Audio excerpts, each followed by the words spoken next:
coming, Noelle. Of course. How are you? Can you tell me a bit, why did you want to come to Lebtech event? Of course. So we are EFE, Education for Employment. We are the leading nonprofit in the MENA that link youth to job opportunities. We have been established since 2006. Our first affiliate was in Palestine. We are present across 10 countries and Lebanon is country number 11. We are here for our youth. Our target audience is unemployed youth looking for a job, looking to earn a living and support themselves and their families. We look at the markets we are in, at the countries we are in, and we try to see where the gaps are, how we can bridge the gap between what's there, the majors, what's being taught in college, and what's actually needed in the labor markets. We are finally launching our first training in Lebanon, and it's going to be in the IT sector. That's why we are here in Lebtech. It's going to encompass cybersecurity, AI, cloud, of course, with an intro to all of these, starting with 40 hours of soft skills training that we have as our curriculum at EFE. Through this, we aim to help young people who need some reinforcement in specific areas, specific skills, as well as the employers find what they need in order to try to, lessen the unemployment rate in our country. To me, that business model sounds like a for-profit business. Usually, no? Usually, but not for us. So, we are a nonprofit. why? We don't charge for our trainings, but we count on our generous donors. And whoever in Lebanon is willing and interested to support us, we would appreciate it to help our youth. We have a long proven track record of dealing with, the biggest donors through our Europe office, Middle East offices, and Washington offices. And by the end of the day, our mission is to help those people. Awesome. Can you walk me through the process, how it works? Let's say I'm an unemployed fresh grad. Yeah. So I want those grads and unemployed people. They may not be a fresh grad. They might have just lost their job. So they better keep an eye on our EFE global page on LinkedIn. And as soon as the call is out, which will be very soon, it will be posted there. They will have a form that they can access and they can fill. And that's how we screen the applications. And then we proceed by selecting people, interviewing them. Awesome. What does EFE stand for? Education for Employment. التعليم من أجل التوظيف. And what's special about EFE is that our mission does not end when we deliver the training.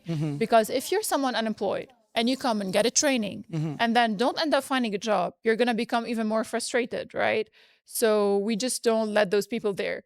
We try to take it up until the end. We try to link those graduates to job opportunities. That's why our connections and links with employers, whether through private sector, public sector, etc., is as important as the actual trainings themselves. It's a win-win situation. Amazing. So the last 4 years have been disrupted by AI and a lot of problems globally. How does your company, or how does EFE adapt with those changes? Thank you for asking this question.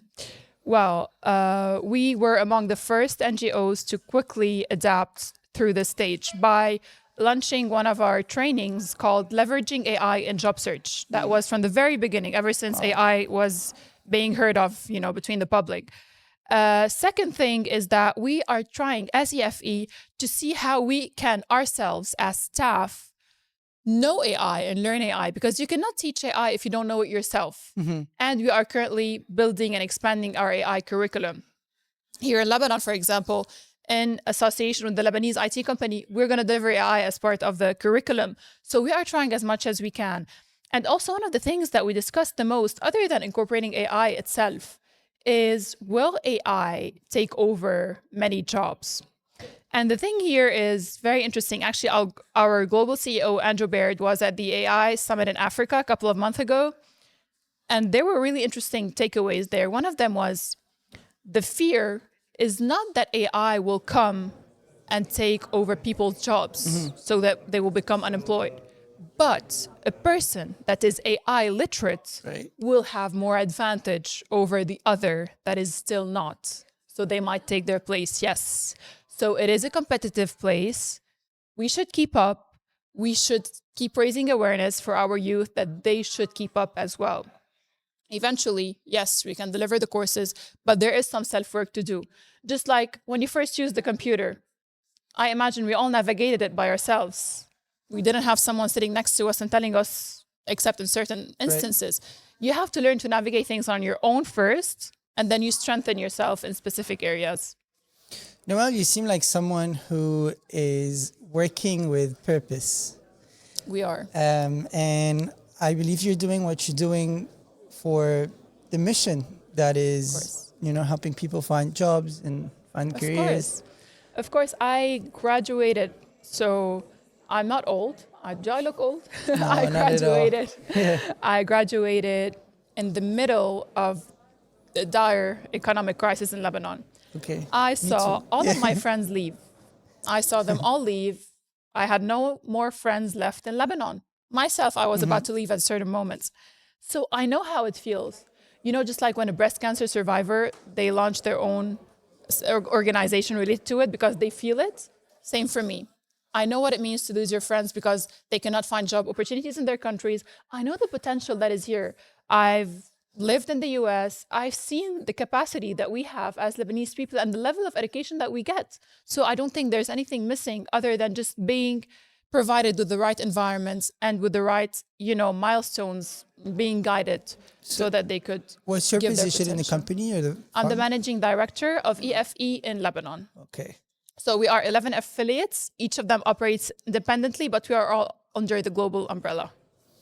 Right. So, is it like finding local employers for local talents, or is it finding local talents for like global employers? Yes, that's also another question that I was asked.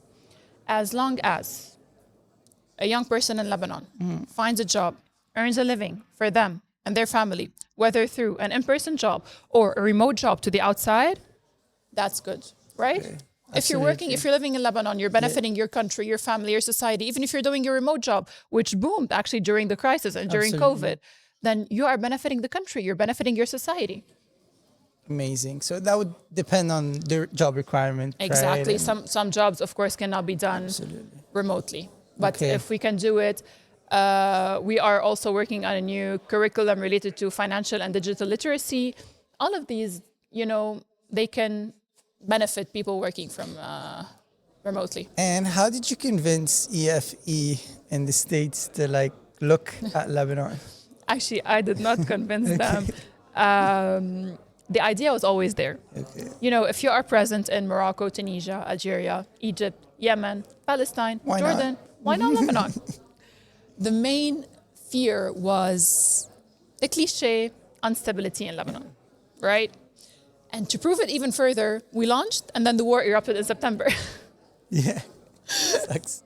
But this is where I was like, okay, this is why we should be here for our students and for our youth. I want to thank the Lebanese IT Syndicate for their enormous support. They helped us a lot for our first training that we're going to launch soon.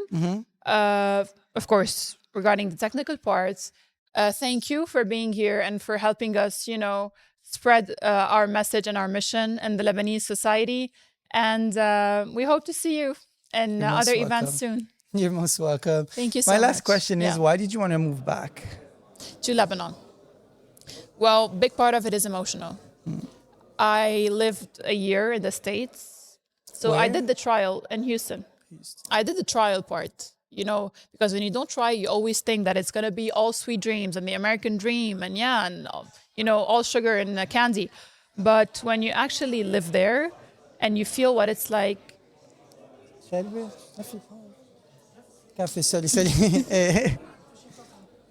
Okay, سمعت صوتها say. Okay, so شو وين برجع بعيد? Yeah, we're gonna. Do you want to repeat the question? Yeah. I'm sorry. Yeah.